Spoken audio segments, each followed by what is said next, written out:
Ay, ha?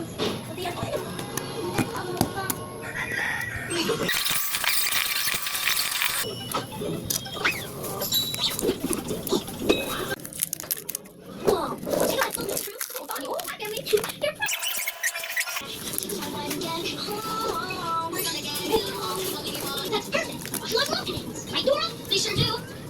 Mia, we gotta get to Ash. What do we do?